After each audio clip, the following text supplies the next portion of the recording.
శ్వేత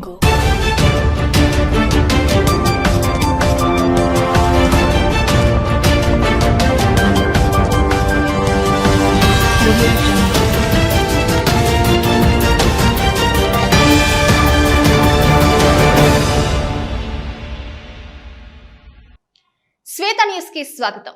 ముందుగా ముఖ్యాంశాలు. ఎంపీగా బండి సంజయ్ ఫెయిల్ అయ్యాడు. బీజేపీపై మాజీ ఎమ్మెల్యే సుంకే రవిశంకర్ ఫైర్. జాతీయ రహదారులపై బీజేపీ మోసపూరిత కుట్రలు చేస్తుందండి మండుపాటు.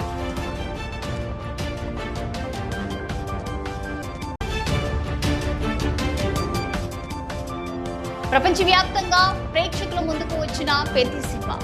కరీంనగర్ లో సంబరాలు చేసుకున్న మెగా అభిమానులు ఆల్ టైమ్ రికార్డ్స్ నమోదు చేయాలని ఆకాంక్ష.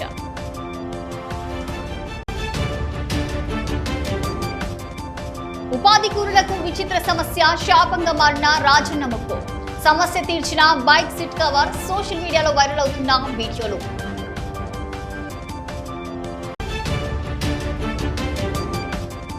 ఘన ప్లాస్టిక్ వ్యర్థాలపై అవగాహన కల్పించాలి. స్వచ్ఛ బోయినపల్లిగా తీర్చిదిద్దేందుకు ప్రజలు సహకరించాలన్న ఎంపీడీఓ జయశీల. ప్రజాప్రతినిధులు అధికారులు ఈ దిశగా చర్యలు తీసుకోవాలని సూచన.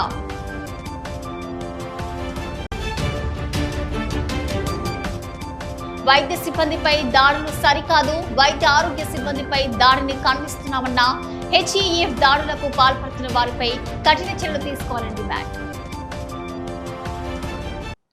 కరీంనగర్ జగిత్యాల జాతీయ రహదారులపై బీజేపీ సర్కార్ మోసపూరిత ప్రకటనలు చేస్తుందన్నారు చొప్పదండి మాజీ ఎమ్మెల్యే సుంకే రవిశంకర్. కరీంనగర్ లో మీడియాతో మాట్లాడిన ఆయన కేంద్ర మంత్రి బండి సంజయ్ అసత్యపు ప్రచారాలతో కరీంనగర్ ప్రజల్ని ఎన్నిసార్లు మోసం చేస్తారని నిలదీశారు.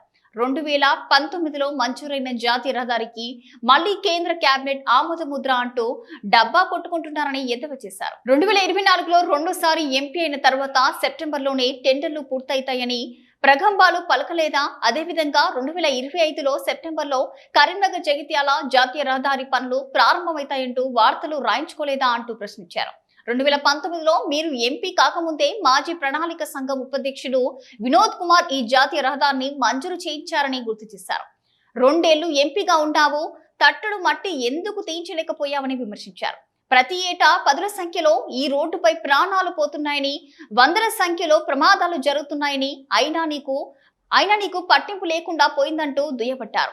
బండి ఎంపీగా ఫెయిల్ అయ్యారని, దీనిపై కరీంనగర్ ప్రజలకు సమాధానం చెప్పాల్సిన అవసరం ఉందన్నారు. మీడియా సోదరులందరికీ నమస్కారం. ప్రధానంగా ఈరోజు మరి జాతీయ రహదారులు ప్రత్యేకంగా కొత్తగా మంజూరైనట్టుగా ఇలా పేపర్లో అంటే కేంద్రం క్యాబినెట్ ఆమోదం పొందిందని నేను ఉదయం పేపర్లో చూసిన. 2 జాతీయ రహదారులకు పచ్చజెండాని ఈరోజు చూడడం జరిగింది.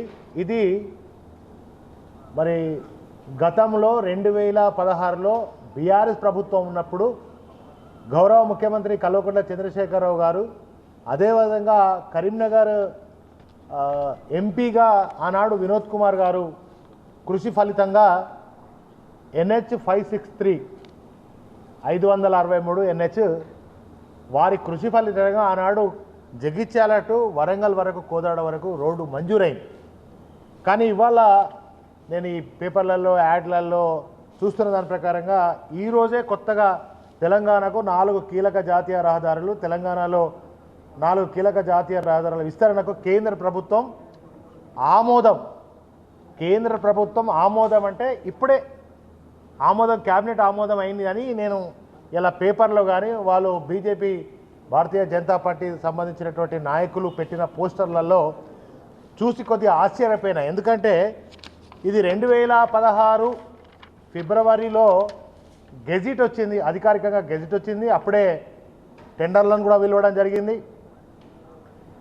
మరి ఆ 10 ఏళ్ల పాటులో జరిగినటువంటి 16 నుంచి 23 వరకు జరిగినటువంటి కొన్ని రైతులు కావచ్చు రకరకాల ఇబ్బందుల కారణంగా 21 వరకు కొంత ఆలస్యమైన 19, 21 మధ్యలో ఆనాడు ప్రణాళిక board vice chairman Vinod Kumar గారు, నేను ఎమ్మెల్యేగా చొప్పదండి, అంటే ప్రధానంగా ఈ 563 అనేది దాదాపుగా ఎక్కువ చొప్పదండి నియోజకవర్గంలో ఉంది కనుక global star Ram Charan talented director Buchibabu Sana combination లో తెరకెక్కిన రూరల్ స్పోర్ట్స్ డ్రామా పెద్ది ప్రపంచవ్యాప్తంగా సినిమా ప్రేక్షకుల ముందుకొచ్చింది.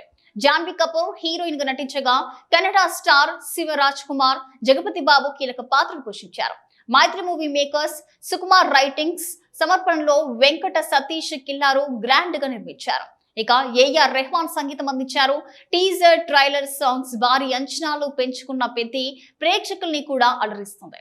పెద్ది సినిమా విడుదలను పురస్కరించుకొని కరీంనగర్ లో మెగా అభిమానులు సంబరాలు చేసుకున్నారు. థియేటర్లో కేక్ ను కట్ చేసి వేడుకలు చేసుకున్నారు. Peddi cinema all time records నమోదు చేయాలని ఆకాంక్షించారు.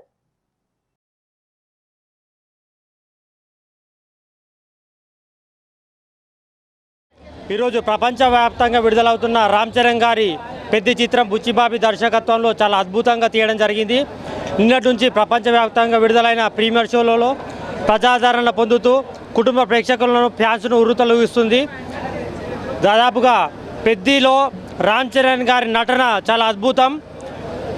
మన రంగస్థలానికి 10 ఇంతలుగా రామ్ చరణ్ గారి నటన కానీ, కుస్తీ పోటీలో ఉన్న నటన కానీ, అదేవిధంగా ఈ యొక్క సినిమా ఒక గుర్తింపుకు, ఒక క్రీడాకారుని గుర్తింపు, తన గ్రామం కోసం పోరాడే ఒక యువకుడిగా ఈ యొక్క సినిమాలో రామ్ చరణ్ గారి పాత్ర కొనసాగుతుంది. అదేవిధంగా బుచ్చిబాబు దర్శకత్వం చాలా అద్భుతంగా ఉంది.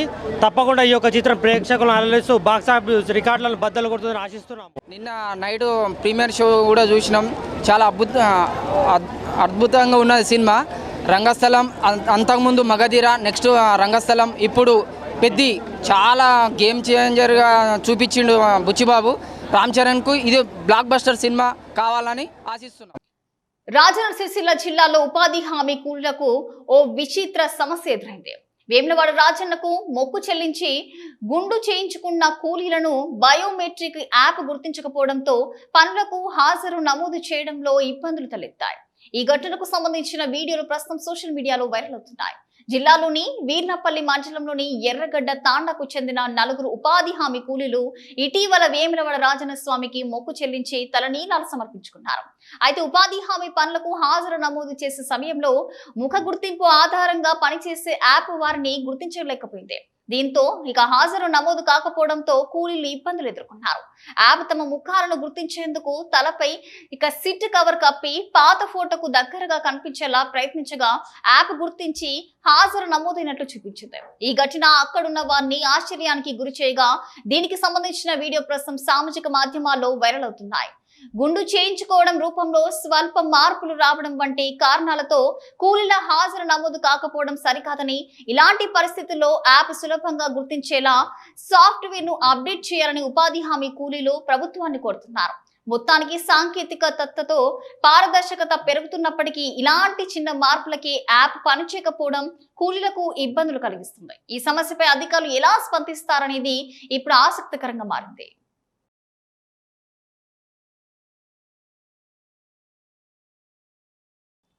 తెలంగాణ ప్రభుత్వం చేపట్టిన 99 రోజుల ప్రజాపాలన ప్రగతి ప్రణాళిక కార్యక్రమంలో భాగంగా బోయినపల్లి మండలాన్ని స్వచ్ఛ మండలంగా తీర్చిదిద్దేందుకు ప్రజలు సహకరించాలని ఎంపీజీఓ జయశీల అన్నారు.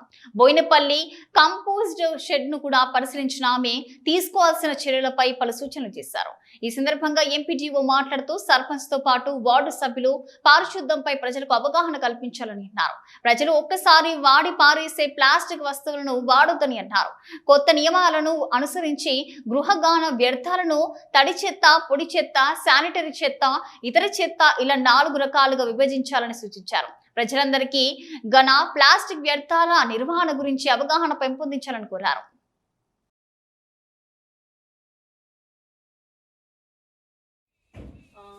స్వచ్ఛ గావ్ అండ్ సురక్షిత్ జల్వాయు అనేదంటే SGSJ అనే దాని కింద మనకి ఇవాళ నిన్న 1వ తేదీ నుంచి వెళ్ళి మనకి 5వ తేదీ వరకు 5 రోజుల కార్యక్రమాలు మనకు తెలియపరచడం జరిగింది.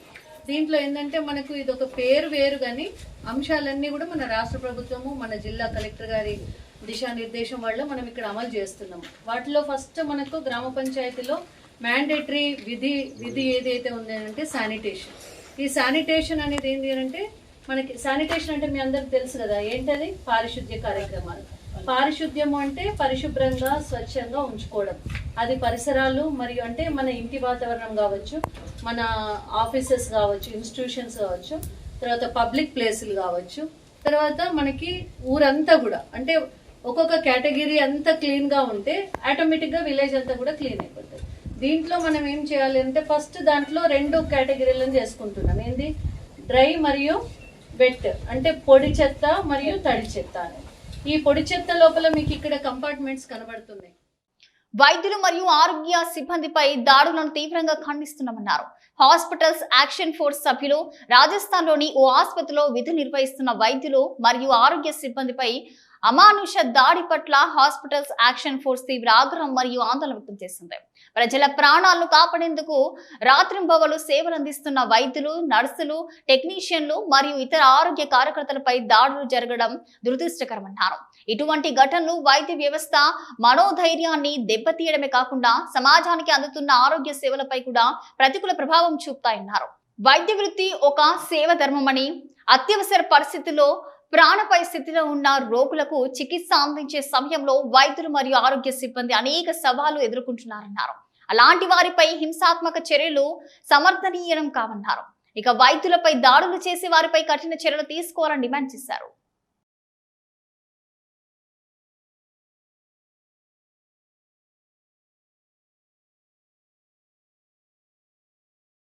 ఈరోజు రాజస్థాన్లోని ఐఎంఏ స్టేట్ ప్రెసిడెంట్ అయినటువంటి డాక్టర్ పైన దాడికి నిరసనగా మేము తీవ్రంగా వ్యతిరేకిస్తున్నాం. దీన్ని ఈ డాక్టర్లపై మరియు హాస్పిటల్ సిబ్బందిపై దాడులను ఖండిస్తున్నాము. ఏ డాక్టర్ కూడా ఏ పేషెంట్లను నష్టం చేయాలని కోరుకోడు. పేషెంట్ యొక్క కండిషన్ బట్టి, వైద్య పరిజ్ఞానాన్ని బట్టి ఒక్కోసారి పేషెంట్ ఆ కండిషన్ బాగాలేకపోవడం వల్ల చనిపోయే అవకాశం ఉంటుంది. దీనివల్ల రోగి బంధువులు క్షణికావేశంలో వైద్యులపై, హాస్పిటల్పై దాడులు చేస్తున్నారు. ఇది చాలా దారుణం. డాక్టర్లు మరియు వైద్య సిబ్బంది 24 గంటలు వాళ్ళ కుటుంబాలని వదిలిపెట్టి కరోనా సమయంలో వాళ్ళ ప్రాణాలను పణంగా పెట్టి మరీ సేవలు అందించారు. అట్లాంటి వైద్య వ్యవస్థని దాడి చేయడం వల్ల ప్రశాంతంగా పనిచేసే వాతావరణాన్ని కోల్పోతాము. భయాందోళనలో మేము వైద్య సేవలు అందించలేము. కాబట్టి ప్రభుత్వాలు కూడా చిత్తశుద్ధితో ముందుకొచ్చి ఇలాంటి దాడులు చేసే వారిపైన కఠిన చర్యలు తీసుకోవాలి. మరియు సహృదయపూర్వకమైన ఆరోగ్య వాతావరణం కల్పించేలాగా మరియు కఠినమైనటువంటి నాన్ బెయిలబుల్. ఈరోజు రాజస్థాన్లో జరిగినటువంటి రాష్ట్ర ఐఎంఏ ప్రెసిడెంట్ మీద జరిగిన దాడిని హాస్పిటల్ యాక్షన్ ఫోర్స్ తరఫున తీవ్రంగా ఖండిస్తున్నాం. 24 గంటలు రోగులను కాపాడుతూ ఎల్లప్పుడూ ప్రజలకు ఆరోగ్యం కోసం కష్ట నష్టాలను ఊరుస్తున్న డాక్టర్ల మీద జరిగే దాడులను ఖచ్చితంగా నాన్ బెయిలబుల్ యాక్ట్ చేసి ప్రతి ఒక్కరిని, ఆ బాధ్యులు ఎవరైతే ఉన్నారో వాళ్ళందరినీ కఠినంగా శిక్షించాలి. కఠినంగా శిక్షించే వరకు ఈ హాస్పిటల్ యాక్షన్ ఫోర్స్ ద్వారా. జీడిగింజ సిగ్గులేదా అంటే నల్లగున్న నాకేం సిగ్గు అందట. అలా కనిపిస్తుంది మట్టి అక్రమ అసురుల తీరు చూస్తుంటే. గ్రామాల మీదుగా మట్టి తరలింపును అడ్డుకుని అటు గ్రామాల ప్రజలు ఎన్నో ఆందోళనలు చేపట్టినా మాకేంటి అన్నట్టుగా వ్యవహరిస్తున్నారు. యథేచ్ఛగా మట్టి రవాణా కొనసాగిస్తున్నారు. సమయపాలన లేకుండా రాత్రింబవలు టిప్పల ద్వారా మట్టిని తరలిస్తున్నారు. తాజాగా పెద్దపల్లి మండలం నిట్టూరి గ్రామంలో అర్ధరాత్రి అక్రమంగా తరలిస్తున్న మట్టి లారీ అదుపు తప్పి ఇక విద్యుత్ స్తంభాన్ని ఢీకొనడంతో గ్రామంలో విద్యుత్ అంతరాయం ఏర్పడింది. ఆగ్రహించిన గ్రామస్తులు లారీ అద్దాలను ధ్వంసం చేసి టిప్పలను నిలిపివేశారు. సమాచారం అందుకున్న పోలీసులు ఘటనా స్థలానికి చేరుకోగా గ్రామస్తులకు పోలీసులకు మధ్య వాగ్వాదం చోటు చేసుకుంది. గ్రామస్తులకు పోలీసులు సర్ది చెప్పినా వినకపోవడంతో పరిస్థితి ఉద్రిక్తంగా మారింది. పరిస్థితి విషమించడంతో పోలీసులు గ్రామస్తులను చెదరగొట్టి ఇంటి దారి పట్టించారు.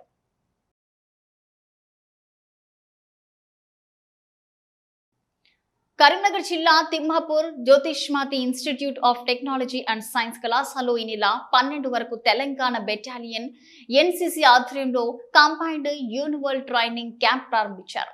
Commanding officer colonel A K Jayanta, administrative officer lieutenant colonel V Krishna పర్యవేక్షణలో నిర్వహించబడుతుంది. ఈ శిబిరంలో తెలంగాణ రాష్ట్రంలోని వివిధ జిల్లాల నుంచి 420 మంది ఎన్సీసీ క్యాడెట్లు పాల్గొనుండగా ఇక ఆంధ్రప్రదేశ్, తెలంగాణ రాష్ట్రాల నుంచి సుమారు 180 మంది క్యాడెట్లు inter group sports shooting competitions లో పాల్గొనున్నారు. ఇక ఈ సందర్భంగా జ్యోతిష్మతి విద్యా సంస్థల chairman J Sagar Rao, secretary అలాగే కరెస్పాండెంట్ జె సుమిత్ సాయి మాట్లాడుతూ జిట్ను ఈ ప్రతిష్టాత్మక శిబిరం నిర్వహణకు ఎంపిక చేయడం గర్వకారణమన్నారు. ఇటువంటి కార్యక్రమాలు యువతలో నాయకత్వ లక్షణాలు, క్రమశిక్షణ, దేశభక్తి మరియు సేవా భావాన్ని పెంపొందిస్తాయని కూడా తెలిపారు. Commanding officer colonel A K Jayanta మాట్లాడుతూ నేటి విద్యార్థులకు భావి భారత ఉత్తమ పౌరులుగా తీర్చిదిద్దాలనేదే ఈ శిబిరం లక్ష్యమన్నారు. ఈ శిబిరం వల్ల విద్యార్థుల్లో క్రమశిక్షణ, నాయకత్వ లక్షణాలు, దేశభక్తితో పాటు సమాజంలో సమస్యలపై అవగాహన పెరుగుతుందన్నారు.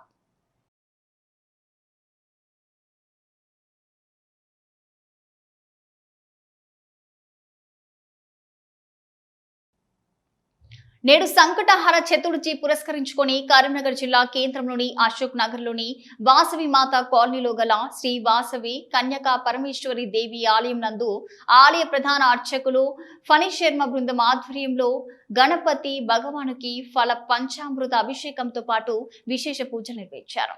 ఈ కార్యక్రమానికి ముఖ్య అతిథిగా ట్రస్ట్ చైర్మన్ చిట్టుమల్ల శ్రీనివాస్ హాజరై ప్రత్యేక పూజలు చేశారు. కార్యక్రమం అనంతరం నిరుపేదలకు ట్రస్ట్ సభ్యులు దాతలతో కలిసి వారి చేతుల మీదుగా సుమారు 23 మందికి ₹1,00,000 అందజేశారు. ఇక అవసరార్థులకు వారి సమస్యలు తీరేట్టు వస్తు రూపేణ, ధన రూపేణ అందించారు. ఎక్కువ శాతం నిరుపేదలు ఉపాధి, విద్య, వైద్యం కోసం దరఖాస్తు చేసుకున్నట్టు చెప్పారు. ఈ అమ్మవారి ఆశీస్సులు ట్రస్ట్ సభ్యులపై ఉంటారని పేదలు ఆకాంక్షించారు. ఈ సందర్భంగా ట్రస్ట్ చైర్మన్ శ్రీనివాస్ మాట్లాడుతూ పరిచయం లేని వాళ్ళకి వారి కష్టాల్లో పాలు పంచుకోవడానికి మించిన సంతోషం ఏం లేదన్నారు. ఇప్పటి వరకు సుమారు 233 మందికి సహాయం అందించడం చాలా ఆనందంగా ఉందన్నారు. 170 మంది సభ్యులు పూర్తిగా ఇక ₹6,000 అందించగా 25 మంది సభ్యులు పార్ట్ పేమెంట్ ఇస్తారని, ఇక అవన్నీ కూడా కలిపి సుమారుగా ₹10,90,500 జమ కాగా వాటిని పేదలకు అందించినట్లు తెలిపారు. దాంతో పాటు ఏసీ హాల్ ఏర్పాటు, పలు ఆధ్యాత్మిక కార్యక్రమాలతో పాటు సేవ కార్యక్రమాలు నిర్వహిస్తున్నట్టు తెలిపారు. రానున్న రోజుల్లో ₹150,000 అందించే విధంగా కృషి చేస్తున్నట్టు తెలిపారు. రోజు సంకటార చతుర్థి రోజున మా వాసవి కన్యకా పరమేశ్వరి దేవాలయం లోపల వాసవి ట్రస్ట్ ఆధ్వర్యం లోపల మరి లబ్ధిదారులకు ₹1,00,000 నగదు వితరణ కార్యక్రమం మా దాతల చేతుల మీదుగా, అదేవిధంగా గౌరవ డైరెక్టర్ల చేతుల మీదుగా చేయడం ఎంతో ఆనందాన్ని ఇచ్చింది. మరి మనకు పరిచయం లేని వ్యక్తులకు వారి అవసరంలో మరి వారికి మనం ఏదో రకంగా ఉపయోగపడుతున్నామంటే అంతకు మించిన ఆనందం లేదని దాతలు కానీ డైరెక్టర్లు కానీ ఎంతో ఉత్సాహంగా ఈ కార్యక్రమం లోపల పాల్గొన్నారు. అదేవిధంగా గణపతి భగవాని పూజా కార్యక్రమం లోపల దాదాపు 1000 మంది భక్తులకు ఇక్కడ మహాప్రసాదాన్ని ఏర్పాటు చేయడం జరిగింది. పూజా కార్యక్రమాల అనంతరం ఈరోజు చంద్రదర్శనం 9:59 ఉన్నది. భక్తులందరూ మహాప్రసాదాన్ని స్వీకరించి వెళ్తున్నారు. వాసవి ట్రస్ట్ ద్వారా ఇంకా సేవా ఆధ్యాత్మిక కార్యక్రమాలను ముందుకు తీసుకువెళ్తామని మరొకసారి సమస్త భక్తజనులందరికీ తెలియజేస్తూ జై. పోటీ ప్రపంచంలో చదువులో ర్యాంకులు, మార్కులే ప్రాధాన్యంగా మారిన రోజులివే. పిల్లలు అధిక సమయం పుస్తకాలతో కుస్తీ పడుతూ అవకాశం చిక్కితే టీవీ లేదా మొబైళ్లకు అతుకుపోతున్న కాలం ఇదే. దీంతో చిన్నారుల మెదడులో సృజనాత్మక శక్తి, ఊహశక్తి తగ్గిపోతుంది. అలాంటి నేటి రోజుల్లో ఈ సమస్యకు పరిష్కారంగా సమ్మర్ క్యాంపులు నిలుస్తున్నాయి. విద్యార్థులకు తెలియని విషయాలు తెలిసేలా, వేసవి సెలవులు మరింత ఆనంద జ్ఞాపకాలు మిగిల్చుకునేలా వేసవి శిబిరాలు దోహదపడుతున్నాయి. ఇందుకు వేదికగా నిలుస్తుంది కరీంనగర్ బాలభవన్. వివిధ అంశాలు సమ్మర్ క్యాంప్ నిర్వహిస్తూ విద్యార్థుల్లో అంతర్గతంగా దాగి ఉన్న ప్రతిభను వెలికి తీసింది. ఇక బాలభవన్ ఆధ్వర్యంలో నిర్వహిస్తున్న సమ్మర్ క్యాంప్ కు పెద్ద ఎత్తున తరలి వస్తూ వివిధ కళ్ళలో ఇక శిక్షణ పొందుతూ ఎంజాయ్ చేస్తున్న చిన్నారులపై స్పెషల్ రిపోర్ట్. నిత్యం ఆటగాళ్లతో బిజీగా ఉండాల్సిన కరీంనగర్ అంబేద్కర్ స్టేడియం ఇప్పుడు కళలకు నిలయంగా మారింది. మార్షల్ ఆర్ట్స్ క్రీడాకారులతో బిజీగా కనిపించాల్సిన వేదికపై జానపద గీతాలతో స్టెప్పులేసే చిన్నారులు కనిపిస్తున్నారు. అలా ముందుకీలకు రూమ్ లోకి తొంగి చూస్తే హార్మోనియం వాయిస్తూ సరిగమ పదనిస అంటూ సంగీతాన్ని అభ్యసిస్తున్న బాల సంగీతకారులు కనిపిస్తున్నారు. ఇంకో గదిలో తొంగి చూస్తే సీరియస్ గా డ్రాయింగ్ వేస్తున్న ఆర్టిస్టులు కనిపిస్తారు. మరోవైపు మెహందీతో కుస్తీ పడే బాలికలు కనిపిస్తారు. ఇంకాస్త ముందుకెళ్తే ఒళ్ళో మృదంగాన్ని పెట్టుకుని వాయిస్తున్న వాయిద్యకారులు కనిపిస్తారు. ఇవన్నీ దాటుకొని ముందుకెళ్తే టైలరింగ్ లో శిక్షణ పొందుతున్న చిన్నారులు, హ్యాండ్ క్రాఫ్ట్ లో ట్రైనింగ్ తీసుకుంటున్న చిన్నారులు కనిపిస్తారు.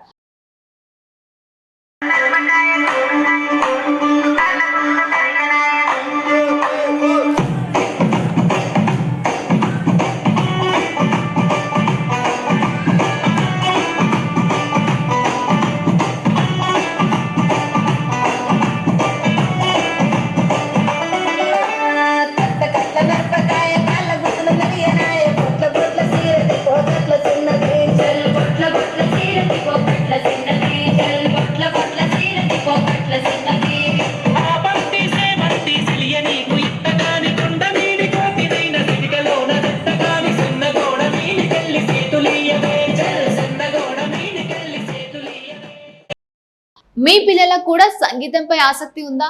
శాస్త్రీయ నృత్యం నేర్చుకోవాలని అనుకుంటున్నారా? పెయింటింగ్ లాంటి క్రాఫ్ట్లతో పాటు చెస్ లాంటి ఆటల్లో సైతం శిక్షణ ఇవ్వడానికి కరీంనగర్ అంబేద్కర్ స్టేడియంలో బాలభవన్ ఉచిత సమ్మర్ క్యాంపులో 10 రకాల యాక్టివిటీస్ నేర్పిస్తున్నారు. ఏప్రిల్ 4, 24 నుండి జూన్ 10వ తారీఖు వరకు 45 రోజుల పాటు ప్రతిరోజు ఉదయం 7 గంటల నుండి 1 గంట వరకు ఈ తరగతులు కొనసాగుతున్నాయి. 6 ఏళ్ల వయసు నుండి 16 సంవత్సరాల వయసు గల బాలబాలికలను ఆ శిక్షణ శిబిరంలో చేర్చేందుకు అర్హులు.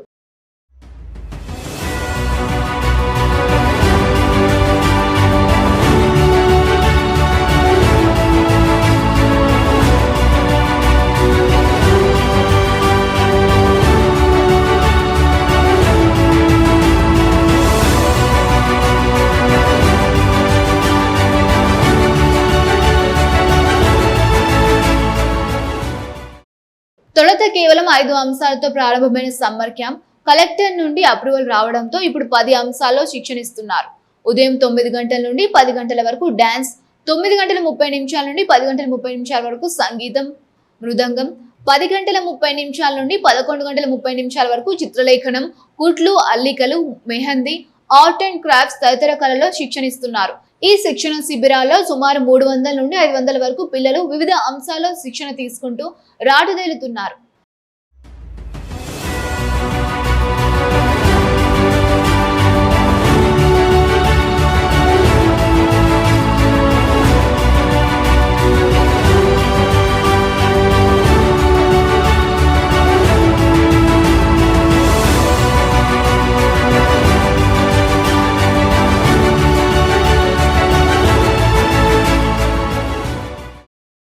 కరీంనగర్ బాలాభవన్ సేవలు గత 4 దశాబ్దాలుగా కొనసాగుతున్నాయన్నారు బాలాభవన్ సూపరింటెండెంట్ మంజులాదేవి. తొలుత బాలా కేంద్రంగా ఉన్నప్పటికీ గత 4 సంవత్సరాల క్రితం బాలాభవన్ గా అప్డేట్ అయిందన్నారు. ఈ సంవత్సరం 300 మంది పిల్లలు వివిధ అంశాల్లో శిక్షణ పొందుతున్నారన్నారు. తమది ప్రభుత్వ సంస్థనేనని ఇక్కడ శిక్షణ మొత్తం ఉచితంగా ఇస్తున్నామంటున్నారు. తల్లిదండ్రులు తమ పిల్లలు కేవలం చదువులోనే కాకుండా ఇలాంటి అంశాల్లో ప్రోత్సహిస్తే చదువులో ఉన్న ఒత్తిడి తగ్గి మరింత ఉత్సాహంతో చదువుకునే అవకాశం ఉంటుందన్నారు. సమ్మర్ క్యాంప్ లో చేర్పించాలనుకునే తల్లిదండ్రులు Aadhaar xerox, passport photo, application form ను నింపితే సమ్మర్ క్యాంప్ లో జాయిన్ చేస్తామని, వీరందరినీ బాలాభవన్ వాట్సాప్ గ్రూప్ లో యాడ్ చేసి టైమింగ్స్, ఇతరత్ర వివరాలను గ్రూప్ లో మెసేజ్ చేస్తామన్నారు. బాలాభవన్ కేవలం వేసవిలోనే కాకుండా సంవత్సరాంతం శిక్షణ ఇస్తుందన్నారు. నా పేరు మంజులాదేవి. నేను బాలభవన్ సూపరింటెండెంట్గా వర్క్ చేస్తున్నాను. అలాగే మ్యూజిక్ కూడా చెప్తున్నాను. ఇప్పుడు ఈ బాలభవన్ అనేది గత 43 సంవత్సరాల నుంచి నడుస్తుంది. ఇక్కడ మొదట బాలకేంద్రగా ఉండేది, తర్వాత బాలభవన్గా అప్గ్రేడ్ అయింది. బాలభవన్ అప్గ్రేడ్ అయ్యి 4 ఇయర్స్ అవుతుంది.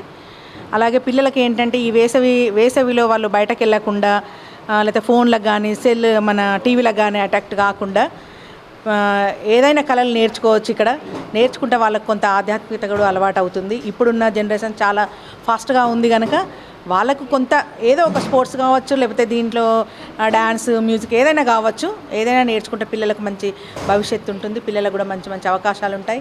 అలాగే మా దగ్గర ఈ సంవత్సరం ఏంటంటే ప్రతి సంవత్సరం ఒక 10 అంశములు ఉంటాయి. ఈ సంవత్సరం మాత్రము మేము రెగ్యులర్గా ఉండే టీచర్స్మే సంగీతము, dance, art and craft, drawing, మృదంగము ఈ 5 అంశాలలో శిక్షణ ఇస్తున్నాము. ఇప్పుడు మనకు ఏప్రిల్ 24 నుంచి ప్రారంభమయ్యాయి క్లాసులు. ఇప్పటికీ దాదాపు 300 మంది పిల్లలు వచ్చారు. పిల్లలందరూ చాలా ఫాస్ట్గా నేర్చుకుంటున్నారు. పిల్లలందరూ ఏంటంటే డ్యాన్స్ కానీ, మ్యూజిక్ కానీ, డ్రాయింగ్ ఏదైనా కానీ చాలా ఇంట్రెస్ట్గా నేర్చుకుంటున్నారు. పిల్లలందరూ అంటే టైమింగ్స్ వేరు మేము పెడతాం కనుక వాళ్ళందరూ ఏంటంటే అన్నీ నేర్చుకుంటున్నారు. 5 అంశాలు నేర్చుకుంటున్నారు. ఈ పిల్లలందరూ కూడా మేము ఏంటంటే వాళ్ళు జాయిన్ అవ్వాలంటే Aadhaar xerox, passport size photo తీసుకొని వస్తే మేము ఫామ్ ఇస్తాము. ఫామ్ నింపేస్తే వాళ్ళని మేము ఒక గ్రూప్ చేసుకున్నాము, బాలభవన్ కరీంనగర్ అని. ఆ గ్రూప్లో వాళ్ళని జాయిన్ చేస్తాము. వాళ్ళకు అంటే ప్రతిరోజు మెసేజ్ చేస్తూ ఉంటాం అనమాట. ఈ టైంకు ఈ క్లాస్ ఉంటుంది రండి అనేది మేము చేస్తూ ఉంటాము. డాన్స్ లో పిల్లల ఇంట్రెస్ట్ చూస్తే ఆనందంగా ఉందన్నారు. డాన్స్ ట్రైనర్ సంగ్యం రాధాకృష్ణ సుమారు 150 మంది పిల్లలు శిక్షణ తీసుకుంటున్నారంటున్నారని, తన వద్ద శిక్షణ తీసుకున్న విద్యార్థులు వివిధ కార్యక్రమాల వేదికలపై తమ నృత్యాన్ని ప్రదర్శించి జాతీయ స్థాయిలో గుర్తింపు పొందారన్నారు. తన వద్ద శిక్షణ తీసుకునేందుకు గ్రామీణ ప్రాంతాల నుండి కూడా విద్యార్థులు తరలివస్తున్నారని ఆనందం వ్యక్తం చేశారు. నా పేరు సంగ్యం రాధాకృష్ణ. నేను జిల్లా బాలభవన్ కరీంనగర్ నందు డ్యాన్స్ ఇన్స్ట్రక్టర్గా పనిచేస్తున్నాను గత 5 సంవత్సరాల నుండి. అంతకుముందు జిల్లా బాలకేంద్రం ఉంటుండే ఒక 20 సంవత్సరాల ముందు నుండి ఇందులోనే వర్క్ చేస్తున్నాను. నేను ముఖ్యంగా బాలభవన్లో పిల్లలకి డ్యాన్స్ నేర్పిస్తుంటాను అన్నమాట. డ్యాన్స్లో భరతనాట్యం కానీ జానపద నృత్యం కానీ ముఖ్యంగా, అలాగే పిల్లలకు బాయ్స్కి కూడా వారికి తగినట్టుగా వారికి స్టెప్స్ నృత్య రీతులు నేర్పిస్తూ ఎన్నో ప్రోగ్రామ్స్ మన డిస్ట్రిక్ట్ బాలభవన్ ద్వారా ఇప్పించడం జరిగింది. ఇది వేసవి శిక్షణ శిబిరం లాగా మనకు రెగ్యులర్ క్లాసులే ఇప్పుడు మార్నింగ్ టైంలో నడిపిస్తున్నాం అన్నమాట. ఇక్కడ నేర్చుకున్నటువంటి పిల్లలు దాదాపుగా ఇప్పటికే ఒక 150 మంది పిల్లలు నృత్య రీతులు నేర్చుకుంటున్నారు. ఇక్కడ నేర్చుకున్నటువంటి పిల్లలు చాలా వరకు మన జిల్లా కలెక్టర్ గారి అధ్యక్షతన ఉన్నటువంటి బాలభవన్ పిల్లలు పలు ప్రభుత్వ కార్యక్రమాల్లో కానీ ప్రైవేట్ కార్యక్రమాల్లో కానీ ఎన్నో పెద్ద పెద్ద కార్యక్రమాల్లో ఇక్కడ పిల్లలు డ్యాన్స్ వాళ్ళ ప్రదర్శన ఇవ్వడం జరిగింది. మొన్న రీసెంట్గా కలెక్టర్ గారు గవర్నర్ గారు ఇచ్చేసినప్పుడు ఇక్కడి బాలభవన్ పిల్లలే అక్కడ డ్యాన్స్ చేయడం జరిగింది. అలాగే సిపి గారు ఆఫీస్లో కరీంనగర్ పోలీస్ కమిషనరేట్లో డీజీపీ గారు వచ్చినప్పుడు కూడా మన పిల్లలు ఇక్కడ నుండి డ్యాన్స్ చేయడం జరిగింది. ఇన్నాళ్ళు పుస్తకాలతో కుస్తీ పడ్డ తాము ఇప్పుడు సమ్మర్ క్యాంపులో మాకు ఇష్టమైన అంశాల్లో ట్రైనింగ్ తీసుకోవడం ఆనందంగా ఉంటుందన్నారు విద్యార్థులు. వేసవి సెలవులను ఇలా మధుర స్మృతిగా మిగిల్చుకోవడం మరింత సంతోషంగా ఉందంటున్నారు. ఈ వేసవి సెలవులను మరింత మెమొరీగా మార్చుకునేందుకు సహకరించిన బాలభవన్ కు కృతజ్ఞత తెలుపుతున్నారు. అయితే వేసవి సెలవులో తమ పిల్లలు కళల్లో శిక్షణ పొందడం ఆనందంగా ఉందంటున్నారు తల్లిదండ్రులు. అయితే సెల్ ఫోన్ లేకపోతే టీవీలకు అతుక్కుపోయే పిల్లలు సమ్మర్ క్యాంప్ పేరుతో వాటికి దూరంగా ఉండడం ఆనందంగా ఉందంటున్నారు. నా పేరు ఆరాధ్య, నేను 10వ తరగతి చదువుతున్నాను. ఇక్కడ నేను నృత్యం, డ్యాన్స్ ఇంకా టైలరింగ్ నేర్చుకోవడానికి వచ్చాను. నాకు డ్యాన్స్ అంటే చాలా ఆసక్తి. చిన్నప్పటి నుంచి డ్యాన్స్ నేర్చుకోవాలని బాగా ఉండేది. మా మాస్టర్ గారు కూడా బాగా నేర్పిస్తున్నారు. మాకు అన్ని విధాల డ్యాన్స్ చెప్తున్నారు. ఇంకా నేను టైలరింగ్ కూడా నేర్చుకుంటున్నాను. అక్కడ టైలరింగ్ టీచర్ కూడా చాలా బాగా చెప్తుంది. అందరూ మా పేరెంట్స్ కూడా నన్ను చాలా ప్రోత్సహిస్తున్నారు నేర్చుకోవడానికి. రోజు వచ్చి దింపడం, సార్ నేర్పించడం చాలా ఆనందంగా అనిపిస్తుంది. నా పేరు సుకన్య. మాకు డ్యాన్స్ అంటే చాలా ఇష్టం. పాపకు నేర్పించాలనే ఆలోచన నాకు బాగా ఉంది. ఇక్కడ మేము కరీంనగర్లో ఉంటున్నాం, బోయవాడ దగ్గర. బాలభవన్లో క్యాంపు పడిందని తెలిసింది. దాని ద్వారా మేము ఇక్కడికి వస్తున్నాం. ఇక్కడికి వచ్చినప్పటి నుంచి బాగా ఇంప్రూవ్ ఉంది పాపకి. దానివల్ల నాకు చాలా సంతోషంగా ఉంది. ఇంకా సార్ బాగా నేర్పిస్తున్నారు. సమ్మర్ క్యాంపు వల్ల పిల్లలు అటు ఇటు తిరగకుండా పిల్లలు ఒక దగ్గర ఉంటే వాళ్ళకి ఏదో నేర్చుకున్నా అనే ఆలోచన వస్తుంది కదా, అందుకోసం పిల్లల్ని ఇక్కడ జాయిన్ చేయాలని మాకు ఆలోచన వచ్చింది. చిన్నారులు వేసవి సెలవులను ఇలా సద్వినియోగం చేసుకోవడాన్ని స్వాగతిద్దాం. నేడు మొదలైన ఈ శిక్షణ భవిష్యత్తులో వారికి మరింత గుర్తింపును తీసుకురావాలని ఆకాంక్షిద్దాం.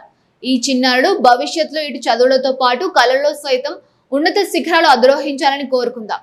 చిన్నారులకు వివిధ కళల్లో శిక్షణనిస్తూ శిక్షణను అభినందిద్దాం. ముఖ్యాంశాలు మరొకసారి చూద్దాం. ఎంపీగా బండి సంజయ్ ఫెయిల్ అయ్యాడు. బీజేపీపై మాజీ ఎమ్మెల్యే సుంకే రవిశంకర్ ఫైర్. జాతీయ రహదారులపై బీజేపీ మోసపూరిత కుట్రలు చేస్తుందండి మండుపాటు.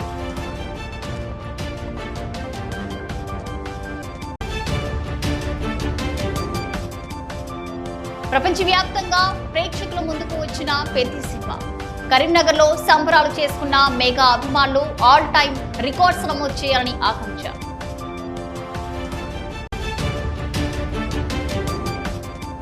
ఉపాధి కూరులకు విచిత్ర సమస్య శాపంగా మారిన రాజన్న ముప్పు.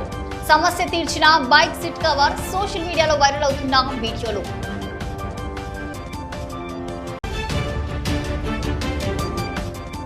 ఘన ప్లాస్టిక్ వ్యర్థాలపై అవగాహన కల్పించాలి. స్వచ్ఛ బోయినపల్లిగా తీర్చిదిద్దేందుకు ప్రజలు సహకరించాలన్న ఎంపీడీఓ జయశీల. ప్రజాప్రతినిధులు, అధికారులు ఈ దిశగా చర్యలు తీసుకోవాలని సూచన.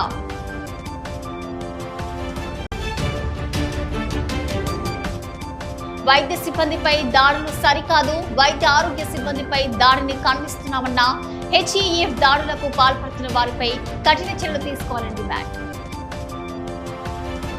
ఇవి వాటి వార్తలు. చూస్తూనే ఉండండి శ్వేత న్యూస్.